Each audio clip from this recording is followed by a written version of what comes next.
Welcome to AM Best Audio. During the 1980s, the United States was hit by a billion-dollar disaster on average every 4 months.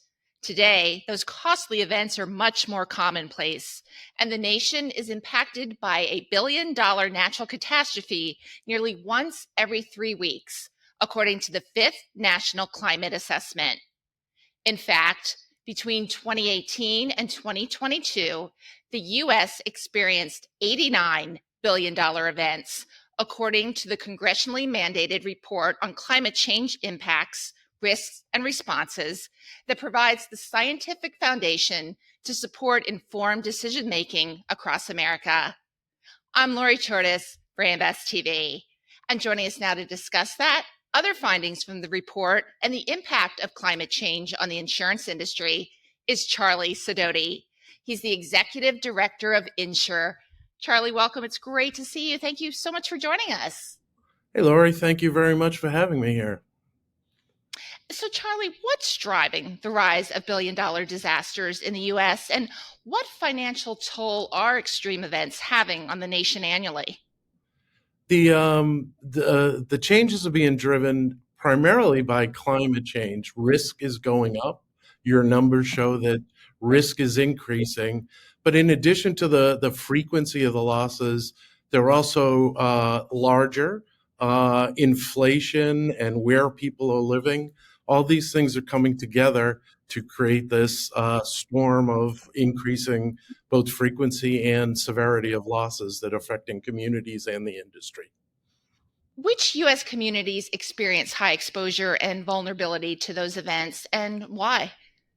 Clearly there's some obvious things. You read a lot about Florida and, the coastal exposure from hurricanes in coastal states like Florida, but it really is affecting all communities. We saw severe events in Vermont, which is not necessarily expected. And the data shows that extreme convective storms in every region is causing losses. In California, every community in the state of California has experienced severe floods and convective storms that have caused severe damage over the recent years. So, what can those communities and others do to bolster their infrastructure and disaster management resources to prepare for and mitigate those risks? Communities really can't take control, and the insurance industry has a role in helping them take control and manage these increasing risks. And they can do it in a number of ways. It is some of the things that you talked about, mitigation. So there are things like infrastructure, which can be hard infrastructure like seawalls, but it can also be nature-based improvements that improve the drainage and the floods and the storm surge in coastal areas.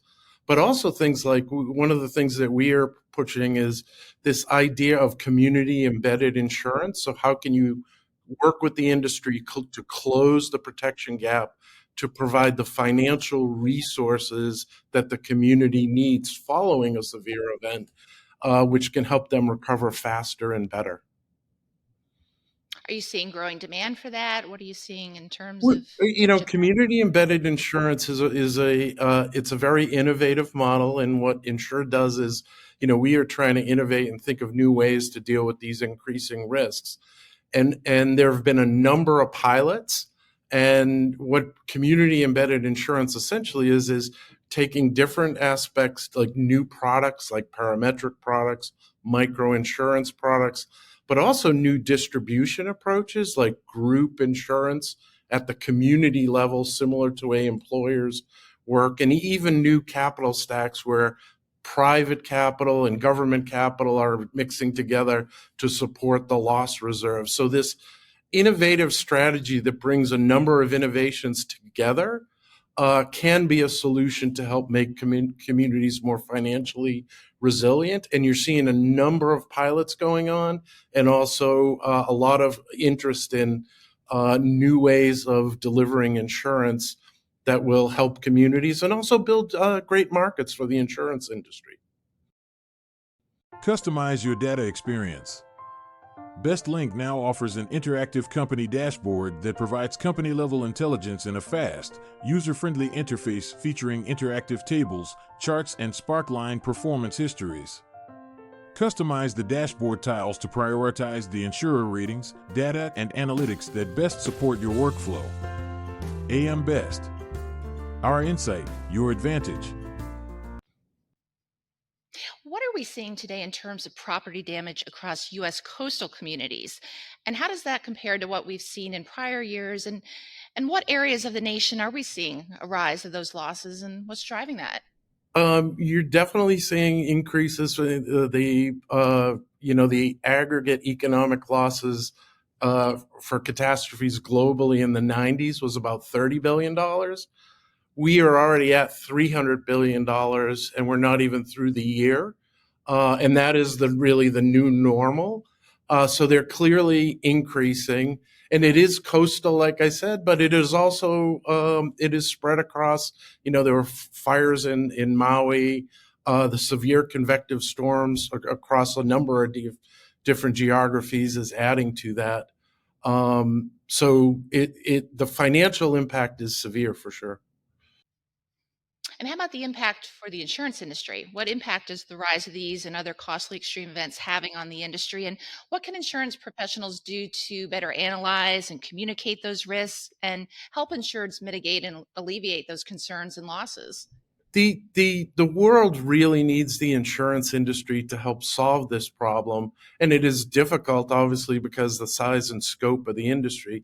If the industry can't figure out how to do it, it won't be fulfilling its core mission, and it really is potentially irrelevant to the customers and the communities. And what would happen was essentially government would be stepping into, and that's what you're seeing. As the protection gap widens, the government is handling more of it. That isn't a good posture for the industry to be in. So there needs to be a way to figure it out beyond just increasing prices as risk increases. So it has to get back to how can the industry help communities to actually mitigate these losses, including just reducing the economic loss, also pooling and spreading the risk in different ways that makes insurance accessible and affordable. It's a big challenge, but the industry has a long history of doing it. So we think it's a great opportunity for the industry as well as the challenge. Absolutely. Can you tell us about what your company is doing? What role does InnSure play in this? So InnSure, we are an innovation hub. We're a nonprofit. And what we really focus on what the world needs from insurance to address these climate risks. And there's a lot. And what we do is we work with startups, we work with corporates, we work with communities to innovate, to amplify the innovation that's going on, to accelerate it, to come up with new ideas and help the industry and communities test and learn as we kind of address these big challenges. So, how can insurance step up to help mitigate the impacts of climate change on U.S. communities? There's a lot of individual ways, but bottom line, we, as an innovation hub and as a industry, the industry needs to innovate more, and that really requires a significant increase in R&D. And R&D will lead to solving some of these problems, but it will also lead to the development of new insurance markets and a sustainable model for the industry over the long term as the world figures out how to deal with these climate risks as they grow. Well, I know it's hard to predict what the future holds, but as we move into the new year, what might we see when it comes to extreme events in the US? And what can individuals, organizations, and others do to prepare for and recover from these disasters? I think what's happening is being in part driven by climate change and some of the other trends we talked about. It's going to continue for sure. It might not be a straight line, but the trajectory is up.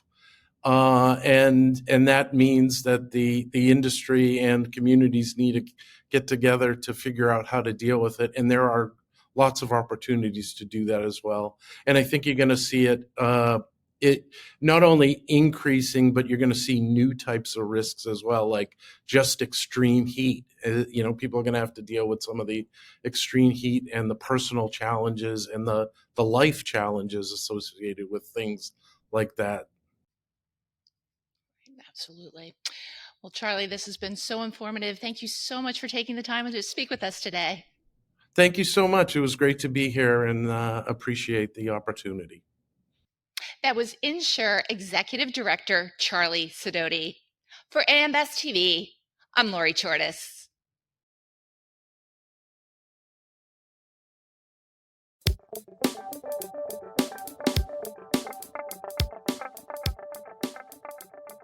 Looking to get the attention of the insurance industry? We have the platforms to do just that. Whether it be AM Best TV, AM Best Audio, Best Review Magazine, or Best Day, find out more by contacting our Advertising Services Business Development Team at 908-882-1706.